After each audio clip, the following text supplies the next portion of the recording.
Hello and welcome to this Swift programming video. My name is David Thorne. In this video we're going to be talking all about the different search path directories that you get provided with the file manager. Now we're going to show where these directories are located, and we're going to show whether or not you need to create them or not, or don't need to create them or not, and so on. So it's just a pretty simple video, but I want to just go over the importance of why it's good for you to understand this information. Well, in this examples, we're going to be specifically talking about iOS applications. So that's iPhone or iPad. Now, these applications are all sandboxed within inside of their own application folder, right? If we come to the simulator here, you can see this UUID at the top. This application is doing nothing more than making a directory view, and it's listing out all of the contents of that one directory. And as you can see here, we're using the NS home directory, which is the root path to this one application, all right? And with inside of that directory view here, it's just I've created it very, very quickly. We're taking the root path, and then we're listing all of the contents of that directory using the file manager, contents of directory, and so on. And then we're just going to navigate inside of that one directory as well. So you can see in the library, we go to save application states, and then we go even further and even further, and so on, okay? And then if we look at the splashboards, snapshots, etc., and then the caches, and we can see here already, all right?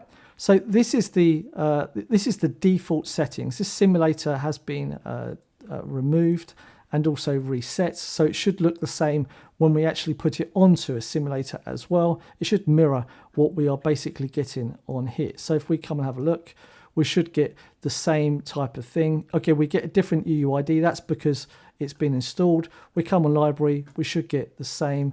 Application state, we should get the same, and so on, all right? So we get, it's a little bit different, but it's not really totally important that the caches on here are different. That's because I've been testing the application. That's why it's got some cache. So this is the information that we want to have a look at. Now, we're also going to talk about where you save the different files and what's the correct directories to save this information to. So all of these folders and these files are all sandboxed to your one application. And what does that mean? Well, the sandboxing means that when your iOS application has been installed to your iOS device, either through the App Store, App Connect, or whatever, you've installed it onto your device, you can only access files within inside of that one folder. And this one folder is this DD8475, etc., etc. And that's the only place that you can save files.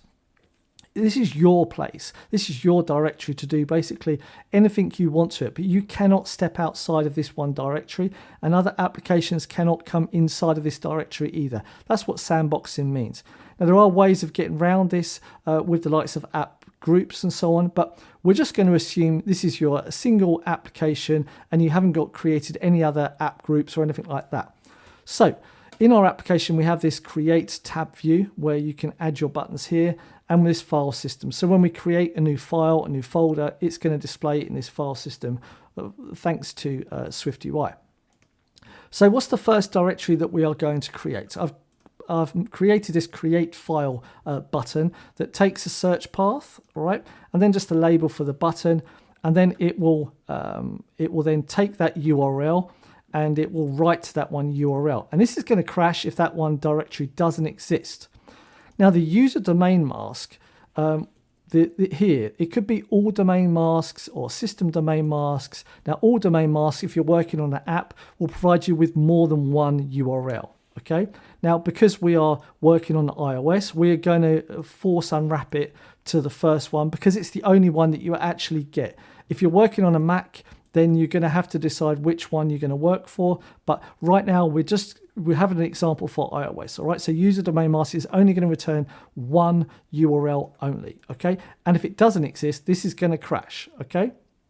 And we're just printing out here, created the file path for us to see it down here when we've done it, all right? And to see when it crashes.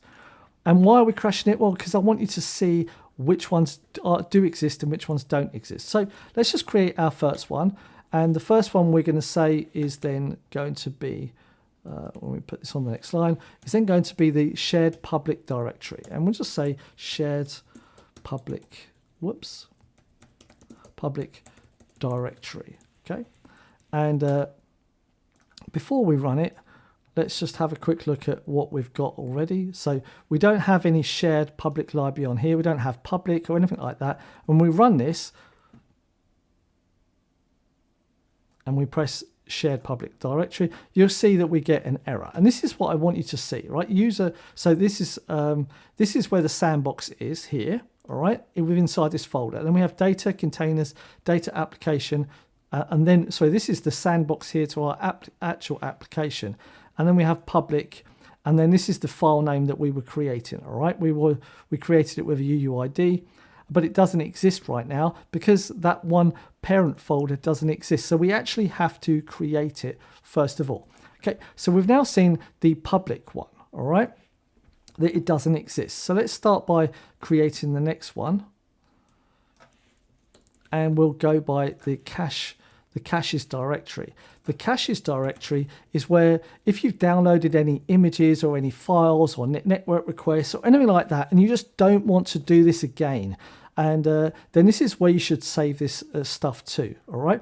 Now, the cache and the directory, the public directory, everything within inside of this one directory here on your device is going to get deleted when your iOS application is removed. Okay, so don't assume that that data is still going to be there.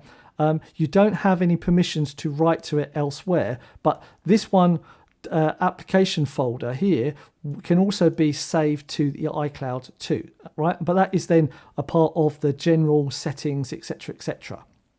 So if you do want the stuff to be persisted to this app and then on another one through the iCloud or backup, this is where you want to talk to the other devices, all right? So let's just run this caches directory, however you want to say it, just to show you here. When we run this, you'll see created, that the file could be created because the folder already existed within inside of our library, and there we have the file that's created. All right, so the caches directory is perfectly fine, and you can see the documents directory is fine too. So let's just go ahead and create a document within inside of that one too, and we can just come here and say documents directory and say documents directory, and we run this again, and we can see the documents has got nothing in it right now. So we come here, say documents directory, and we can see the file has been created,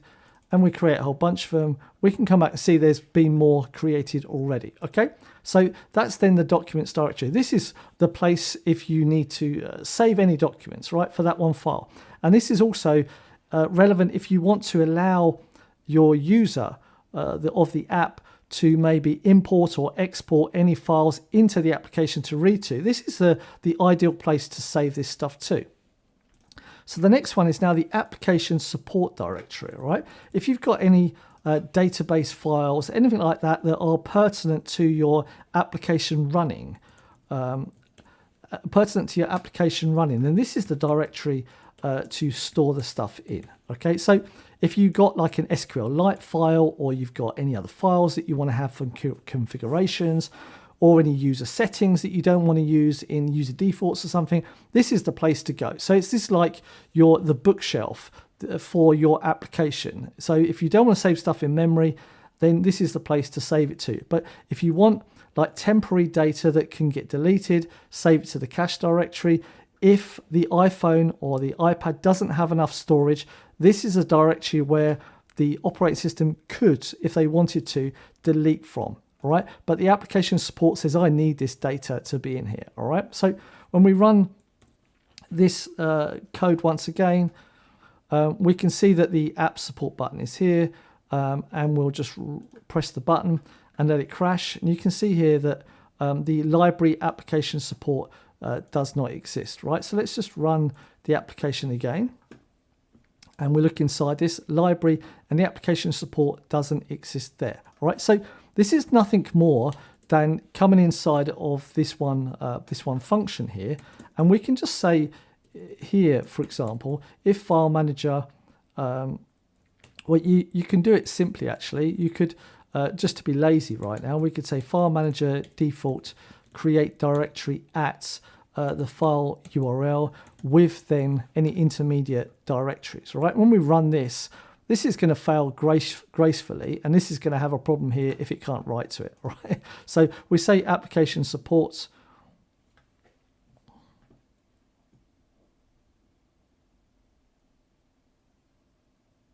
Oh, my mistake, sorry. We need to come back a little bit further. We need to say folder URL here, because we're creating a file there. And this is then the folder, and this is then appending that to it. And we come here and say this here instead and say folder URL. That's better. There we go. So now when we run this, we are creating the folder. We was trying to create a file then rather than a folder. And when we say app support, you can see it's created. We can say documents, caches is already created. Shared public library is all created now. And when we come in here, you can see application support. The files are created. And we've got then the public directory too. So what else can we create? What else do we have here that we can use? And admin, all applications, application directory. So this is the actual application directory that you have, right? And so we're going to create a file now at the top level. So it should show up inside of here, okay? And when we rerun this once again, and we now create our file, we're going to see it come up here. So we're going to see a UUID come up here, and we'll see app. And you can see now it was created on the applications in here. My mistake. It goes with inside of the applications folder. The home directory. Sorry, the home directory that we have here. This is then the base file itself. All right. So we can just see that here. It's that you don't actually get that directory here. You get desktop directory is then for the desktop. Trash directory, it doesn't exist on there either. The user directory, when we talk about user on iOS, right, you're talking about the application itself. Now, when you're on a Mac, you're talking about the user that's actually logged in. Okay, so this is the most important thing. Every application running on the iPhone is a process, and so the application or the code inside of this is looking at the application as that one process, and that is what the user directory is. It's the process directory or the application directory that's actually running. Okay, so but if you're creating a Mac application, then the user directory is the current user logged in on that one system. Then it can have multiple processes, and each process is then, or applications are essentially processes, and so on. So with that said, I think I've highlighted enough information here, is that you've got these directories. This is where you should be writing your files to, and don't be scared to write files to here. Don't think that you have to use Swift data or core data or anything like that. If you just need to keep track of some simple structs or something like that, and you remember the iPhones today, they have some amazing processes on it, and loading a file that's, let's say, a couple of megabytes in size and putting that into memory is nothing. All right, so if you're talking about having more than, say, 10,000 items of something in memory, right, that's where you've got to start thinking about. That's a lot. But if you've got a struct or something that, say, is a few hundred bytes in memory, or times that by 10,000, and that's where you'll think, well, you've already got loads of memory already that you can use. So use it to the full extent. And when you access an image on the server, yes, the URL session will cache it for you, but there's nothing stopping you from writing your own cache and caching it to the cache directory as well. You could find a middle ground for that. And if you've downloaded or any information and you think that there is a configuration that you want to save for another restart, or if something crashes, then think about using the application support directory and so on. And if there's documents that you want to share to other users, then place them in the documents directory. If you want to receive documents from it or images from it, then put them in the documents directory. But there's other directories that you could use. But it's important that you understand how to use the file manager and which folders to use, and then to always check to see whether or not that one directory exists. And as you could see, with inside of here, the file manager has an easy way of creating those directories. Even if that path, even if there's like 4 or 5 subfolders, it will create all these with intermediate directories. But it's always important to check to see whether the existence of a file is there already. Obviously, if you're working with lots of threads and you're doing parallel programming, those files are obviously not thread safe. So it means that you've got to have some form of synchronization between those processes, those dispatch queues, to be able to write or read from that one file, to make sure that you stop any race conditions from happening. So if you are going to access files or create files throughout on different queues, then make sure that you have some form of synchronization to keep those files, those reads and writes those files atomic. All right. With that said, I hope that you've got something out of this one video. I hope that you've learned something. If you did, don't forget to like, subscribe, share, and do all of the other social media things that you can do. If you've got any questions, feedback, or concerns, as always, feel free to write a comment in the comment section down below, or start a conversation. With that said, thank you very much for watching. My name's David Thorne, and I'll see you in the next video. Ciao, ciao, and goodbye.